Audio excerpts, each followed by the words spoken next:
안녕하세요. 채널에 오신 걸 진심으로 환영합니다. 행복 레시피. 인생을 살면서 상대방보다 나이가 어리거나 직급이 낮다는 이유로 무시당한 적이 있나요? 또 잘해주니까 점점 나를 만만하게 보고 함부로 대하는 것을 느낀 적이 있나요? 나는 최대한 예의를 지키려고도 노력했는데 상황에 따라 나만 참으면 되는 거라고 참고 넘겼지만 점점 무례함의 강도가 높아질 때 정말 속에서 열불이 나기도 합니다. 그래서 오늘은 무례한 사람들의 두 가지 유형과 더불어 효과적인 대처법 두 가지에 대해 알아보겠습니다. 인간관계로 인해 조금이라도 스트레스를 받고 있다면 꼭 끝까지 읽어보세요. 주제가 마음에 든다면 구독과 좋아요를 눌러주세요. 여러분의 클릭 한 번으로 더 많은 유익한 정보를 빠르게 전해드릴 수 있습니다. 무례한 사람들은 크게 두 가지 유형으로 나눌 수 있습니다. 첫 번째는 무례함과 솔직함을 구분하지 못하는 사람들입니다. 이들은 대체로 눈치와 센스가 부족하여 상황에 따른 적절한 행동을 하지 못하며 자기 말이 상대방에게 어떤 상처를 줄지 전혀 고려하지 않습니다. 이런 유형은 상황을 잘 설명해주면 개선의 여지가 있기 때문에 상대적으로 다루기 쉽지만 그들의 무례함은 예상치 못하게 나타나기 때문에 항상 주의해야 합니다. 이런 사람들에게 웃음으로 대응하면 그들은 자기 말이나 농담이 통한다고 생각하여 무례한 행동의 정도가 점점 더 심해질 수 있습니다. 두 번째 유형은 자신의 무례함을 의도로도적으로 무기로 삼는 사람들입니다. 이들의 무례함은 판단하기 어려운 애매한 말로 시작되며 꽤 기분 나쁜 상황에서도 비굴하게 웃는 우리의 모습을 보고 자신이 더 무시하고 막대해도 되는 사람인지 파악합니다. 이런 사람들은 대체로 계급이나 지위가 높은 경우가 많으며 무례한 사람들 중에서도 특히 악질적인 행동을 보입니다. 그들에게 사람은 단지 이용할 수 있는 도구일 뿐이며 자신의 이익만을 추구하고 사람의 가치를 오직 자신에게 얼마나 도움이 되느냐로만 판단합니다. 그래서 그들은 무례하게 행동할 수 있는 것이고 자기 마음대로 행동할 수 있는 겁니다. 이런 사람들을 보통 진상이라고 부르며 그들에게는 양보나 배려라는 것이 존재하지 않습니다. 아주 작은 손실도 참지 못하고 소리를 지르며 때로는 어린아이처럼 떼를 쓰기도 합니다. 그들은 자기중심적으로 살아가며 타인을 이해하거나 사랑하는 법을 모르고 자신이 싫어하거나 낮잡아 보는 사람을 괴롭히는 데에 뛰어난 재능을 보입니다. 문제는 이런 사람들이 영향력을 가지게 되면 더 심각한 상황이 발생한다는 점입니다. 두 유형 모두 내면에는 열등감과 낮은 자존감을 가지고 있으며 이를 숨기기 위해 남을 깎아내려야만 자신의 위치를 유지할 수 있다고 믿습니다. 이런 사람들과의 관계에서 스트레스를 받지 않으려면 현명한 대처가 필요합니다. 자신이 우위에 있다고 생각하는 사람들은 주변 사람의 입장을 배려하지 않으며 공감 능력이 현저히 부족합니다. 공감 능력은 지능과 밀접하게 연결되어 있으므로 이들의 지능 수준도 낮을 가능성이 있습니다. 이처럼 상대방에 대한 매너가 부족한 것도 문제지만 그들의 성향 자체가 부정적일 가능성도 큽니다. 그들은 마음속이 복잡하게 얽혀 있어 세상을 긍정적으로 바라보지 못하며 부정적인 시각으로 모든 것을 판단하는 경향이 있습니다. 같은 상황에서도 어떤 사람은 작은 행복을 찾아내는 반면 무례한 사람들은 그런 감정을 느끼지 못하며 부정적인 시각 속에 갇혀 살아갑니다. 이런 사람들의 삶은 풍요롭지도 즐겁지도 않으며 결국 스스로를 괴롭히게 됩니다. 이는 참으로 불쌍한 일입니다. 그들은 단지 자신들의 열등감을 드러내는 것에 불과하며 이런 사람들 주변에는 제대로 된 사람이 남아있지 않을 가능성이 큽니다. 그들과 함께하는 사람들은 필요에 의해 억지로 남아있거나 비슷한 성향을 가진 사람들 뿐이며 좋은 사람들은 결국 떠나게 됩니다. 이렇게 보면 무례하게 구는 사람을 욕하기보다는 근본적으로 그들을 불쌍히 여기고 크게 신경 쓰지 않는 것이 더 나을지도 모릅니다. 그들의 행동에 욱하지 않고 웃어 넘기며 자신의 하루를 잘 보내는 것이 더 현명할 수 있습니다. 나의 태어남은 그들의 열등감을 더 부풀게 만들고 그럴 때마다 그들은 자신의 모습이 부끄러워질 것입니다. 이런 태도를 유지하면 순간적인 감정을 조절하며 실수를 피할 수 있습니다. 하지만 이는 근본적인 해결책이 아닌 정신적 위안에 불과할 수 있습니다. 그렇다면 무례한 사람을 제대로 대처하려면 어떻게 해야 할까요? 첫 번째 방법은 경고하기입니다. 무례한 말을 하는 사람들은 무의식적이든 의도적이든 상처 주는 말을 하며 이로 인해 상대방이 불편함을 느껴도 표현하지 못하는 경우가 많습니다. 특히 나이가 많거나 직장에서 상사라는 이유로 자신이 느낀 불편함을 숨기는 경우가 있습니다. 내가 너무 예민한 것은 아닐까? 혹은 분위기를 망칠까봐 조심하며 참고 넘어가는 일이 흔합니다. 그러나 이런 식으로 자신의 불편함을 표현하지 않으면 상대방은 내 기분을 전혀 알지 못하며 자신이 무례하게 행동했다는 사실조차 깨닫지 못합니다. 이런 상황이 반복되면 결국 나만 상처받게 되고 억울한 기분이 들게 됩니다. 우리 사회에서는 나이가 많은 사람에게 예를 갖추는 것이 기본적인 도리로 여겨지지만 나이가 많다고 해서 모두가 이에 상응하는 인품을 갖추고 있는 것은 아닙니다.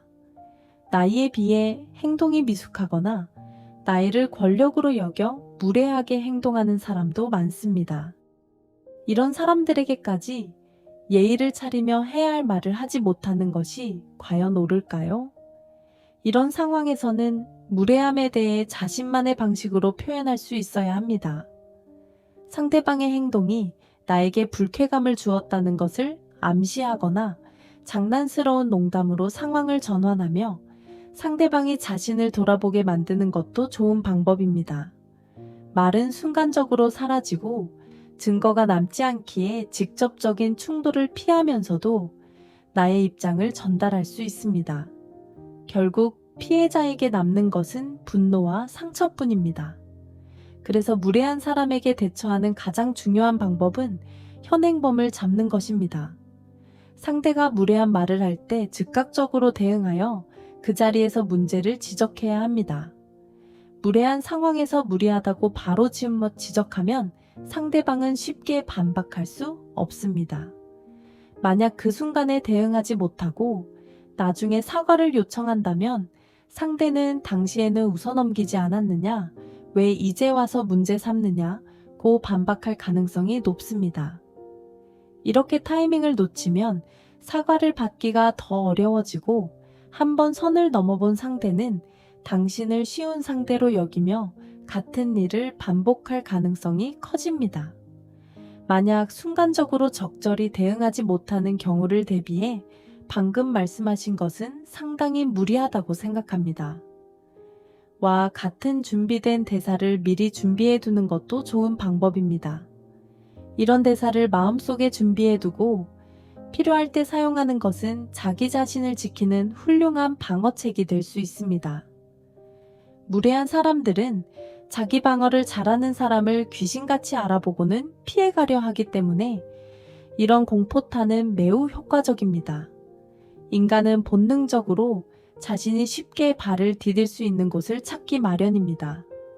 그렇기 때문에 무례한 사람들을 단순히 피하는 것만으로는 지속적인 괴롭힘을 막을 수 없습니다. 이제 당신에게 필요한 것은 무례한 사람에게 공포탄을 쏠 수 있는 용기입니다. 결국 나를 지킬 수 있는 사람은 나 자신뿐입니다. 두 번째는 거리두기입니다. 무례한 사람들은 항상 기회를 엿보며 상대를 깎아내리거나 괴롭히면서 자신의 우위를 확인하려고 합니다. 따라서 가장 좋은 방법은 그들이 불쾌한 상황을 만들 수 있는 기회를 줄이는 것입니다. 이는 단순히 무례한 사람을 피하는 것이 아니라 관계를 주도적으로 정리하거나 제한하는 방식입니다. 팬데믹 기간 동안 지켰던 사회적 거리두기처럼 무례한 사람과는 물리적 거리뿐 아니라 정서적 거리도 유지하는 것이 중요합니다. 관계를 적절히 조정하여 무례한 사람과의 접촉을 최소화하면 그들의 공격에서 벗어나 자신을 지킬 수 있습니다. 인간관계에서도 적절한 거리를 두는 것은 매우 중요합니다. 똥이 무서워서 피하는 것이 아니라 더러워서 피하는 것처럼 무례한 사람과의 관계에서도 스스로를 보호하기 위해 거리를 유지해야 합니다. 하지만 현실적으로 이런 사람들과 업무상이나 주변 환경 때문에 어쩔 수 없이 마주쳐야 하는 경우가 많습니다. 이럴 때 관계를 완전히 끊지 않으면서도 자연스럽게 거리를 두고 대화의 기회를 줄이는 것이 필요합니다. 어떤 사람과 대화를 나누고 나면 기분이 좋아지고 에너지를 얻는 경우도 있지만 같은 내용의 대화를 나누어도 기분이 찝찝하고 불쾌해지는 사람이 있습니다. 저 역시 그런 사람이 있는데 그런 사람과는 기본적인 예의를 지키며 인사도 하고 간단한 대화를 나누지만 불편한 상황이 될 수 있는 대화는 깊게 들어가지 않습니다. 대화를 적당한 선에서 끊고 자리를 이동하거나 오래 마주칠 상황 자체를 만들지 않는 것이 좋습니다. 특히 단답형으로 짧고 간결하게 말하는 것이 효과적이며 불필요한 갈등을 줄이는 데 큰 도움이 됩니다. 무엇보다 중요한 점은 그들에게 내 대한 개인적인 이야기를 절대 하지 않는 것입니다. 사적인 이야기는 그들에게 먹잇감을 주는 것과 같습니다. 불필요한 정보는 상대가 나를 조종하거나 불편하게 만드는 데 사용될 수 있으므로 최대한 개인적인 이야기를 피하고 적당한 거리를 유지하는 것이 필요합니다. 불편한 물건들을 걸리적거리지 않게 치우듯 불편한 사람들과의 관계에서도 보이지 않게 거리를 두는 것이 필요합니다. 처음에는 이러한 방식이 어색하고 어렵게 느껴질 수 있지만 이러한 방법들을 실행하다 보면 점차 건강한 관계를 유지하며 스스로를 보호하는 나를 발견할 수 있을 것입니다. 또한 인간관계에서 친절한 사람이 되는 것은 분명히 좋은 일이지만 무례한 사람에게까지 친절을 베풀 필요는 없다는 점을 잊지 말아야 합니다. 한쪽에서만 노력해야 하는 관계라면 너무 힘들게 애쓰지 않아도 됩니다. 가끔은 조금 뒤로 물러나도 괜찮습니다. 그렇게 물러난 자리에서도 여전히 나를 기다려주는 건강한 관계는 존재하기 마련입니다. 스스로를 탓하지 말고 나는 너무 친절해서 상처를 받는다고 생각하지 않았으면 좋겠습니다. 많은 사람들에게 친절을 베풀고 배려하는 우리는 마음이 따뜻한 사람들이기 때문입니다. 하지만 따뜻함을 남용하는 이들에게 끌려다니지 않으려면 스스로를 지킬 줄 알아야 합니다. 다양한 인간관계를 맺으면서 배운 것은 진정한 관계는 서로를 존중하고 편안함을 줄 때 더 아름답게 유지된다는 것입니다. 불필요한 사람들에게 에너지를 빼앗기지 않고 진정으로 내게 의미 있는 관계에 집중하며 건강한 삶을 만들어가길 바랍니다. 오래도록 마음에 새기고 있는 한 가지가 있습니다. 내가 베푼 친절이 상대방으로부터 무례함으로 돌아온다면 그 관계를 다시 한번 재평가해 봐야 한다는 것입니다. 때로는 포기해야 할 관계도 있다는 것을 받아들여야 합니다. 나를 소중히 생각해주는 사람들은 내가 베푼 친절을 곱절로 보답해주며 내가 힘든 상황에 처해 관계에 소홀해져도 항상 나를 이해하고 내 곁에 있어 줍니다. 저는 이렇게 소중한 사람들을 통해 삶을 배우고 그들과 함께 살아가고 있습니다. 그래서 오늘도 친절한 마음을 가지고 친절한 사람으로 살아가려 합니다. 세상에 친절한 마음을 가진 사람들이 상처받지 않고 그 따뜻한 마음을 계속 유지하며 살아갈 수 있기를 바랍니다. 구독과 좋아요는 사랑입니다. 끝까지 시청해 주셔서 감사합니다.